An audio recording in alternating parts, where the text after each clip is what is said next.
नमस्कार बच्चों, स्वागत है आप सभी का स्कूल शिक्षा के इस ऑनलाइन लर्निंग प्लेटफॉर्म पर। मैं डॉक्टर प्रतीक सिंह स्वागत करता हूं आप सभी का वोकैब एक्सप्रेस की पहली वीडियो में। तो वोकैब एक्सप्रेस क्या है बेटा, थोड़ा सा इसको हम लोग समझते हैं कि कैसे ये वीडियो सीरीज जो है आपके किसी भी एग्जाम के लिए, चाहे आप जेएनवी का एग्जाम देने जा रहे हो, सैनिक स्कूल का एग्जाम देने जा रहे हो या सीएचएस का एग्जाम देने जा रहे हो, क्लास 9th के लिए या क्लास 11th के लिए, आप सभी के लिए बेटा वोकैबुलरी इंग्लिश में बहुत प्रॉब्लम करती है। और इसी का बेटा एक सॉल्यूशन मैं लेकर आया हूं आप सभी के लिए वोकैब एक्सप्रेस के नाम से। आज बेटा इसका डे 1 या डे 2 या डे 3, ये कितने दिन तक चलेगा बेटा, जब तक आपका एग्जाम नहीं हो जाता। मैं डेली इस सीरीज को कंटिन्यू रखने की कोशिश करूंगा। आप अगर ये चैलेंज ले रहे हो कि आपको इस सीरीज को कंप्लीट करना है, तो मेरे लिए भी ये चैलेंज है कि मैं डेली आपको ऑन टाइम वीडियो डिलीवर कर सकूं और आपका डेली टेस्ट ले सकूं। क्या क्या करना है बेटा आपको इस सीरीज के लिए, ध्यान से सुनना मेरी बात। सबसे पहले बेटा डेली सुबह 8 बजे आपको वोकैब एक्सप्रेस की एक वीडियो चैनल पर मिल जाएगी। कौन से चैनल पर? स्कूल शिक्षा पर। ठीक है।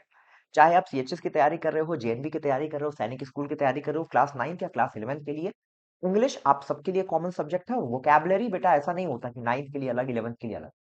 वोकैबुलरी सबके लिए कॉमन होती है। तो आपको यही पढ़ना है। 10 से 15 मिनट की एक वीडियो ये होने वाली है, जिसमें मैं आपको डेली कुछ वर्ड्स पढ़ाऊंगा। कितने वर्ड्स पढ़ाऊंगा बेटा? मैं आपको 5 सिनोनिम और एंटोनिम पढ़ाऊंगा डेली। साथ में बेटा मैं आपको 4 या 3 वन वर्ड सब्स्टिट्यूशंस और 4 या 3 इडियम्स एंड प्रोवर्ब्स। यानी कि अगर 4 वन वर्ड सब्स्टिट्यूशन रहेगा तो 3 इडियम्स एंड प्रोवर्ब्स रहेगा। अगर 4 इडियम्स एंड प्रोवर्ब्स है तो 3 वन वर्ड सब्स्टिट्यूशन रहेगा। ठीक है। मतलब ये हो जाएंगे आपके 7। ठीक है, हाला फॉर अ रीजन। 5 आपके रहेंगे वन वर्ड सब्स्टिट्यूशंस और 7 आपकी रहेंगी स्पेलिंग्स। ठीक है। 6 भी हो सकते हैं, 7 भी हो सकते हैं। तो डेली इतने वर्ड्स मैं आपको कवर कराने जा रहा हूं, ताकि आपका synonym antonyms, one word substitutions, idiom proverbs और स्पेलिंग टेस्ट, ये 4 चीजें आपके इंग्लिश वोकैब का मेजर पोर्शन बनाती हैं। इससे बाहर क्वेश्चन नहीं आता। मेरी कोशिश है कि मोस्ट इंपॉर्टेंट वर्ड्स को मैं यहाँ पर लेकर आऊं। लास्ट ईयर मैंने वोकैब एक्सप्रेस स्टार्ट किया था और इसका बहुत ज्यादा फायदा हुआ था। डायरेक्ट क्वेश्चन यहाँ से उठकर आए थे। सीएचएस 2025 का पेपर उठाओगे, वहां पर एक क्वेश्चन था सीरीन। ठीक है, मैंने सीरीन पढ़ाया भी था, एक्सप्लेन भी किया था। ठीक है, उसका सिनोनिम मैंने प्लेसिड बताया था। मैंने ये भी बताया था कि लेक प्लेसिड करके एक मूवी है, जिसमें प्लेसिड का मतलब होता है शांत। ठीक है। तो मैंने समझाया था कि लेक प्लेसिड करके एक मूवी है, जिसमें एक तालाब रहता है। ठीक है, जो बहुत प्लेसिड दिखता है, शांत दिखता है, लेकिन उसी के अंदर से एक मॉन्स्टर आके निकलता है, लोगों को मारता है। इस तरह से मैं स्टोरी बता के भी बेटा आपको याद कराने की कोशिश करूंगा। तो डेली आपको एक वीडियो मिलेगी सुबह 8 बजे। आपको क्या करना है बेटा, जब भी आप उठो, सुबह 10 बजे उठो, 11 बजे उठो, सुबह 8 बजे उठ जाओ, दिन में आपको इस वीडियो को कंप्लीट कर लेना है। वीडियो कैसे कंप्लीट करना है? यहाँ पर बेटा जो भी वर्ड्स मैं आपको पढ़ाऊंगा, आपको एक सेपरेट कॉपी बना लेनी है। वहां पर इन वर्ड्स को लिखना है, याद रखना है। ठीक है। शाम को 8 बजे, ठीक है, मतलब आज अगर ये वीडियो गई डे 1 की, उसी दिन शाम को 8 बजे व्हाट्सएप चैनल पे मैं इसी से रिलेटेड आपको क्विज दूंगा। सॉरी, इसी से रिलेटेड बेटा मैं आपको क्विज दूंगा और आपको उस क्विज को अटेम्प्ट करना है व्हाट्सएप चैनल पे ही। व्हाट्सएप चैनल से कैसे जुड़ना है, डिस्क्रिप्शन में आपको लिंक दिख जाएगा स्कूल शिक्षा के व्हाट्सएप चैनल का। आपको वहां पर जाके सिर्फ व्हाट्सएप चैनल को ज्वाइन कर लेना है। ठीक है। डेली आपको इसका क्विज अटेम्प्ट करना है, ताकि जो आपने दिन में वर्ड्स पढ़े हैं वो आपका रिवाइज हो जाए। जब एक हफ्ते हम इन वर्ड्स को कंप्लीट कर लेंगे, कुछ वर्ड्स हो जाएंगे ठीक ठाक अमाउंट में, तो हमारे टेलीग्राम चैनल पर मैं पूरे हफ्ते का क्विज डालूंगा। ठीक है, कि पूरे हफ्ते में, ठीक है, जैसे मान लो मंडे से लेकर सैटरडे तक हमने जितना भी पढ़ा है, संडे को ये आपका एक क्विज हो जाएगा टेलीग्राम पे, जो पूरा एक टेस्ट की तरह होगा, जिसमें मैक्सिमम वर्ड्स मैं आपको जो इंपॉर्टेंट है उनको क्विज के फॉर्म में दूंगा, ताकि आप उन वर्ड्स से प्रैक्टिस कर सको। तो मेरी कोशिश है बेटा कि ज्यादा से ज्यादा आपको मैं रिवाइज करवाते चलूं। ठीक है। आपको सिर्फ इस सीरीज को फॉलो करना है, लिखना है, नोट्स बनाने हैं, याद रखना है और क्विज देना है। ठीक है। तो चलो बेटा स्टार्ट करते हैं। ठीक है। वोकैब एक्सप्रेस क्या क्या मिलने वाला है, देखो 5 तो आपको कोर वोकैबुलरी के वर्ड्स मिलने वाले हैं, वन वर्ड सब्स्टिट्यूशंस मिलने वाले हैं, इडियम्स एंड प्रोवर्ब्स और इसेंशियल स्पेलिंग्स मिलने वाली हैं। सबसे पहले बेटा पार्ट 1 जो हमारा है वो कोर वोकैबुलरी वाला ही है। ठीक। तो चलो जल्दी से बेटा वोकैबुलरी के एक वर्ड्स को देखते हैं। सबसे पहले है अबेट। ठीक है। अबेट का मतलब क्या होता है बेटा? अबेट का मतलब होता है टू रेड्यूस, कम हो जाना। ठीक है। अबेट का मतलब क्या होता है? To reduce gradually. मतलब ग्रेजुअली मतलब क्या है बेटा? धीरे धीरे कोई चीज कम होती है, तब हम उसको बोलते हैं अबेट। ठीक है। तो अबेट का मतलब क्या है बेटा, धीरे धीरे किसी चीज का कम होना, ठीक है, आहिस्ता आहिस्ता कम होना। बेटा इसके सिनोनिम्स क्या हो जाएंगे, लेसन, लेसन मतलब भी कम होना होता है, डिमिनिश, डिमिनिश मतलब होता है गायब होना, ठीक है। और क्या बेटा, सबसाइड, सबसाइड का मतलब भी होता है कम होना। सबसाइड का इस्तेमाल हम ज्यादातर फीवर के लिए करते हैं कि बुखार जो है वो उतर गया, या the fever has been subsided, ठीक है। तो तीन सिनोनिम्स, लेसन, डिमिनिश और सबसाइड। एंटोनिम्स का क्या हो जाएगा बेटा, एबेट का मतलब है कम होना, तो एंटोनिम्स का हो जाएगा इंक्रीज होना, इंटेंसिफाई होना। अच्छा, इसका सिनोनिम डिक्रीज भी हो सकता है क्या, हो सकता है, ठीक है, कोई दिक्कत नहीं। अब एग्जाम्पल में देखो क्या लिखा हुआ है, the noise of the storm abetted after midnight. तो बेटा जो स्टॉर्म था, ठीक है, जो तूफान था, उसकी आवाज रात्रि के बाद, अर्धरात्रि के बाद, मिडनाइट के बाद कम हो गई, धीरे धीरे कम हो गई, गायब हो गई, डिमिनिश हो गई, लेसन हो गई, ठीक है। तो noise of the storm abetted after midnight. Exam tip क्या है बेटा, इसको हम किसके किसके साथ यूज करते हैं, स्टॉर्म के साथ, तूफान के साथ, पेन के साथ, मैंने बताया ना पेन सबसाइड हो जाता है, ठीक है। एंगर, गुस्से के साथ, गुस्सा भी धीरे धीरे सबसाइड होता है, ठीक है। और क्या है बेटा, टेंशन, ठीक है, टेंशन। तो इन सब जगहों पर इसको एग्जाम में आप देखते हो, इससे रिलेटेड वर्ड्स आपको एग्जाम में मिलते हैं, ठीक है। तो पहला वर्ड है बेटा अबेट, दूसरा है एबरेशन। देखो, एबरेशन का मतलब होता है बेटा बेचैन होना, परेशान होना, ठीक है, विचलित होना, विचलन, अबरेशन, ठीक है। तो मीनिंग क्या है, deviation from what is normal. तो नॉर्मल से कुछ भी अलग हो रहा है उसको हम बोलते हैं एबरेशन, दिखाई दे रहा है, कोई गलती दिखाई दे रही है, नॉर्मल से वेरिएशन दिखाई दे रहा है, डेविएशन दिखाई दे रहा है। तो इसका सिनोनिम क्या है, अनोमली। अनोमली मतलब भी क्या होता है बेटा, कोई गड़बड़ होना, दिक्कत होना, परेशानी होना, ठीक है। डेविएशन मतलब डायरेक्शन चेंज करना, डिविएट हो गई, जैसे हम बोलते हैं ना कि मैं बाइक चला रहा था, बाइक डिविएट हो गई, पतंग उड़ा रहा था, पतंग का डिविएशन हो गया, ठीक है। तो डिविएट मतलब अलग हो जाना, ठीक है। इसके बेटा एंटोनिम्स क्या क्या हो जाएंगे, ये है बेटा हट जा रहा है अपने रास्ते से, डिविएट हो जा रहा है, ठीक है। तो इसका एंटोनिम हो जाएगा नॉर्मल हो जाना, नॉर्मलाइज हो जाना, नॉर्मेलिटी, रेगुलर हो जाना, रेगुलैरिटी। एग्जाम्पल क्या है, his rude behaviour was an aberration not his habit. जैसे उसका जो रूड व्यवहार था, ठीक है, वो एबरेशन था, वो उसकी आदत नहीं है, वो नॉर्मल से उसका हटके बिहेवियर था, ठीक है। अच्छा देखो, कंसेप्ट चेक में क्या लिखा है बेटा, एबरेशन मतलब समथिंग अनयूजुअल।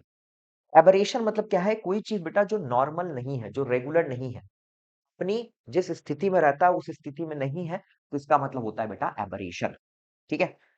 अगला, अगला वर्ड है बेटा अब्रिज। अब्रिज का मतलब संक्षेप में बताना, ठीक है, संक्षिप्त करना, संक्षेप करना, छोटा करना। तो इसका मतलब क्या है, टू शॉर्टन। सिनोनिम क्या हो जाएगा बेटा, कंडेंस या कर्टेल। कर्टेल याद रखना, ठीक है, कर्टेल को मैं हाईलाइट कर रहा हूं तुम्हारे लिए, ठीक है, कर्टेल याद रखना। जैसे पर्दा बेटा जब गिरता है, एंडिंग पे गिरता है, संक्षिप्त होने पर गिरता है, खत्म होने पर गिरता है, एंड को दर्शाता है, तो वहीं से ये वर्ड आया कर्टेल, ठीक है। तो कर्टेल और कंडेंस सिनोनिम है किसके बेटा, अब्रिज के। और इसका एंटोनिम क्या हो जाएगा, उल्टा, एक्सपैंड करना, ठीक है, लेंथन करना। अच्छा, डिस्क्राइब भी हो सकता है, ठीक है, यहां पर बेटा डिस्क्राइब भी बता सकते हो, ठीक है। डिस्क्राइब मतलब भी बड़ा करना, बढ़ा चढ़ा कर, मतलब एक्सप्लेन बताना, डिटेल में बताना, ठीक है, डिस्क्राइब।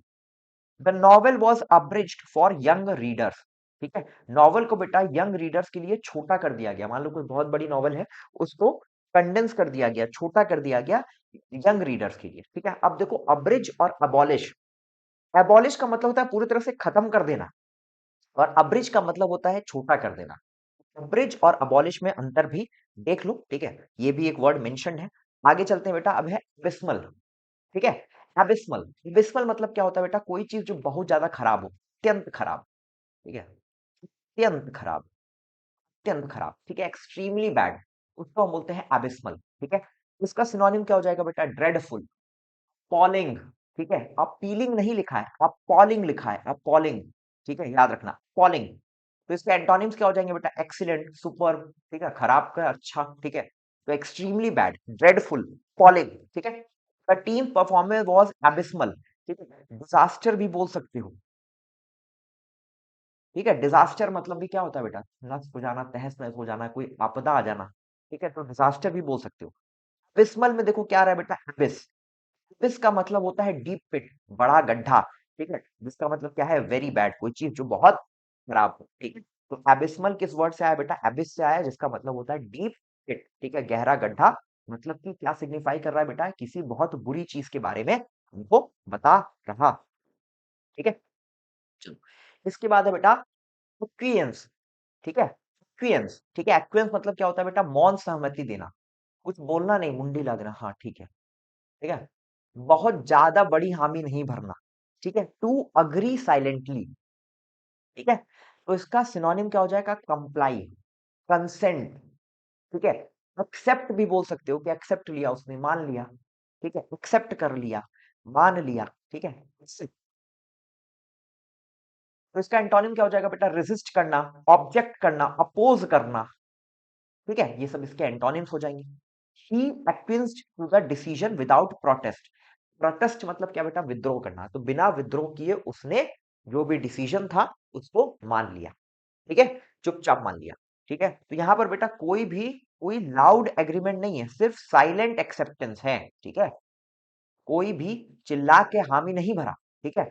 हाँ, एकदम जोर का हुंकार नहीं भरा, ठीक है। चुपचाप किसी चीज को अपना लेना, चुपचाप किसी चीज को मान लेना, वो होता है एक्वेंस, ठीक है। तो ये 5 वर्ड्स हो गए बेटा, कौन कौन से? सबसे पहले है अबेट, फिर है अबरेशन, फिर है अब्रिज, फिर है एबिस्मल और फिर है एक्वेंस, ठीक। अब आ जाते हैं बेटा हमारे पार्ट 2 पे, जो है वन वर्ड सब्स्टिट्यूशंस। सबसे पहला बेटा क्या है? इंडस्ट्रियस, ठीक है। इंडस्ट्रियस का मतलब क्या होता है? जो बेटा बहुत ज्यादा मेहनत करे, one who works very hard, ठीक है, उसको हम बोलते हैं इंडस्ट्रियस, ठीक है। एग्जाम फेवरेट है, इंपॉर्टेंट है। मॉर्टल, मॉर्टल मतलब बेटा जिसका मरना निश्चित हो, ठीक है। लाएबल टू डाई, इसका अपोजिट क्या हो जाएगा? इमॉर्टल, ठीक है। जैसे भगवान इमॉर्टल है, इंसान, मैन इज मॉर्टल, हम क्या बोलते हैं बेटा? मैन इज मॉर्टल, ठीक है। इंसान का मरना तय है। जेनथ, जेनिथ का मतलब होता है बेटा हाईएस्ट पॉइंट, ठीक है। और इसका अपोजिट होता है नाडीर, ठीक है। एंटोनिम इसका हो जाता है बेटा नाडीर, ठीक है, मतलब लोवेस्ट पॉइंट, ठीक है। तो जेनिथ होता है हाईएस्ट पॉइंट। फिर है बेटा स्प्लेंडेड, स्प्लेंडेड का मतलब होता है वेरी इंप्रेसिव, कोई चीज बेटा जो एकदम तुमको मंत्रमुग्ध कर दे, एकदम देख के एकदम खुश हो जाओ, ठीक है, एकदम एक्साइटेड हो जाओ, वो होता है स्प्लेंडेड, ठीक है। तो किसके लिए इस्तेमाल होता है बेटा? स्प्लेंडेड परफॉर्मेंस, ठीक है, या स्प्लेंडेड बिल्डिंग, ठीक है, इवेंट्स के लिए, कि चमकदार इवेंट था, एकदम मजा आ गया, ठीक है। तो ये 4 वन वर्ड सब्स्टिट्यूशन है आपके लिए, इंडस्ट्रियस, मॉर्टल, जेनिथ या स्प्लेंडेड, ठीक। अब आ जाते हैं बेटा इडियम्स एंड फ्रेजेस पे, ठीक है, इडियम्स एंड प्रोवर्ब्स पे। कौन कौन से हैं? A dime a dozen, a dime a dozen का बेटा हिंदी में मतलब होता है कौड़ियों के भाव मिलना, ठीक है। कौड़ियों के भाव मिलना, जैसे पहले के समय में क्या होता था बेटा? एक कौड़ी होती थी, ठीक है। कौड़ी समझते हो क्या होता है? जैसे आना, ठीक है, आना सुना है? आना, 8 आना, ठीक है, 12 आना, ठीक है, ये सब कभी सुना है? इन सब से भी छोटा होता था कौड़ी, ठीक है। कौड़ी सबसे छोटी इकाई होती थी। कौड़ी के लिए क्या सिक्के विक्के नहीं आते थे कौड़ी के लिए, ठीक है। जो शीप होती है, ठीक है, उसको बेटा कौड़ियों की तरह इस्तेमाल किया जाता है, उसको करेंसी की तरह, पैसों की तरह इस्तेमाल किया जाता है। तो डाइम और डजन का मतलब होता है कौड़ियों के भाव, मतलब कोई चीज जो बहुत कॉमन है, जिसका कोई मूल्य नहीं है, ठीक है। Cheap watches are a dime a dozen, तो सस्ती घड़ी बेटा खरीदना जो है वो पैसा बर्बाद करना, उसको लेने का कोई मतलब नहीं है। पहला है अ डाइम अ डजन। दूसरा है in cold blood. In cold blood का मतलब ये नहीं कि खून ठंडा पड़ गया। इन कोल्ड ब्लड का मतलब होता है बेटा तुम जो है एकदम उसमें से अपनी फीलिंग हटा दिए हो, ठीक है, एकदम कोल्ड ब्लडेड हो गए हो, ठीक है, मतलब तुमको कोई बहुत ज्यादा मतलब नहीं है। डेलिबरेटली, ठीक है, without emotion. The crime was committed in cold blood, ठीक है, ये टेम्परेचर से रिलेटेड नहीं है। कोल्ड ब्लड का मतलब किसी चीज से इमोशन को हटा देना, ठीक है। होशो हवास में काम को करना, लेकिन उसमें कोई भी फीलिंग्स नहीं होनी चाहिए। डेलिबरेटली मतलब क्या होता है? जानबूझकर कोई काम करना लेकिन उसमें कोई फीलिंग अटैच्ड नहीं है, डेलिबरेटली विदाउट इमोशन, ठीक। तीसरा है बेटा let the cat out of the bag. इसका मतलब क्या होता है? बैग से बिल्ली को बाहर निकाल देना नहीं। इसका मतलब होता है बेटा जो भी सीक्रेट है उसको सबके सामने उजागर कर देना, ठीक। चलो, अब आ जाते हैं बेटा स्पेलिंग्स पे। तो स्पेलिंग्स में क्या है? Maintenance, maintenance, maintenance. Benevolent, benevolent, benevolent. Autonomous, autonomous होता है स्वशासी, ठीक है। बेनिवलेंट मतलब प्यार करना, लविंग, केयरिंग, ठीक है, दयालुता। मेंटेनेंस मतलब किसी चीज की मरम्मत करना। ऑटोनॉमस, AUTONOMOUS, स्वशासी, ठीक है। रेनेसा, ठीक है, इसको बेटा बोलते हैं रेनेसा, RENAISSANCE, ठीक है, ये इंपॉर्टेंट है। रेकमेंडेशन, ठीक है। रेनेसा मतलब क्या होता है बेटा? एक तरह का रिवॉल्यूशन, ठीक है। रेनेसा मतलब क्या होता है बेटा? रिवॉल्यूशन, ठीक है। रिकमेंडेशन, RECOMMENDATION, कोमोडेशन, ठीक है। और एक्नॉलेजमेंट, एक्नॉलेजमेंट मतलब बेटा मान लेना किसी चीज को, ठीक है। तो ये स्पेलिंग्स है। अब देखो, अगर स्पेलिंग्स में बेटा तुमको किसी वर्ड का मतलब नहीं पता है, तो ये तुम्हारा काम है कि तुम इसका हिंदी में, इंग्लिश में तुमको जैसा सही लगता है तुम इसका वर्ड मीनिंग निकाल के रखोगे, ठीक है। अब देखो एग्जाम में बेटा ज्यादातर क्या होता है ना, तुम्हारे जो भी ऐसे वर्ड्स हैं, ठीक है, ऐसे वर्ड्स बेटा जिसमें डबल सी आता है, डबल एम आता है, डबल एस आता है, ठीक है, ऐसा एग्जाम फेवरेट होता है। तो स्पेलिंग्स भी याद रखने हैं, वन वर्ड सब्स्टिट्यूशन भी याद रखना है, ठीक है, इडियम्स एंड प्रोवर्ब्स भी याद रखना है, और साथ में बेटा वन सिनोनिम और एंटोनिम्स तो याद ही करना है, ठीक है। तो ये बेटा मैंने आपको वोकैब एक्सप्रेस का डे 1 यहाँ पर खत्म होता है। आपको सिर्फ और सिर्फ व्हाट्सएप चैनल पर जाके इसका क्विज जरूर से देना है सभी बच्चों को, ठीक है। आज था डे 1 बेटा, मिलेंगे अगले दिन।